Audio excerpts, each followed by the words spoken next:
and know that I'm not responsible for their part, and I'm not responsible for how they see me.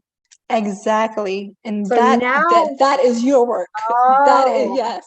that is, see, this is when you asked me about where I needed to be in order for this to feel effective, like that right there, if that's all I got out of this entire thing, that is a progress that I have not been able to make on my own, and a blind spot that I was having, that I was like, why? I'm going through all these whys. Because I do my own work on myself too. And I was like, why am I like, what the heck? And this is proof that even coaches need coaches, because we can only coach ourselves so far, and we don't always see our blind spots. That is like, that's huge for me.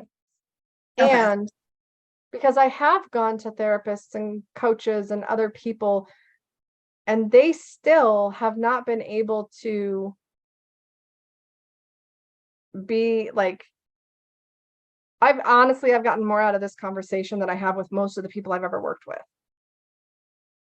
Well, thank you. That's great to hear. It's awesome to hear it. I'm glad about that.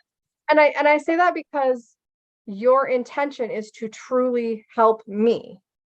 Yes. Because where most people's intention is to make themselves feel better about, and they stick with such a rigid system, and they just go through the motions. They're not really there to help the person. So they don't really know how.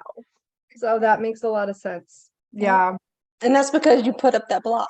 You just totally blocked it. You're just like, oh, you're over here. This is why coaches need other coaches. Thank you for this. All right. It was very helpful.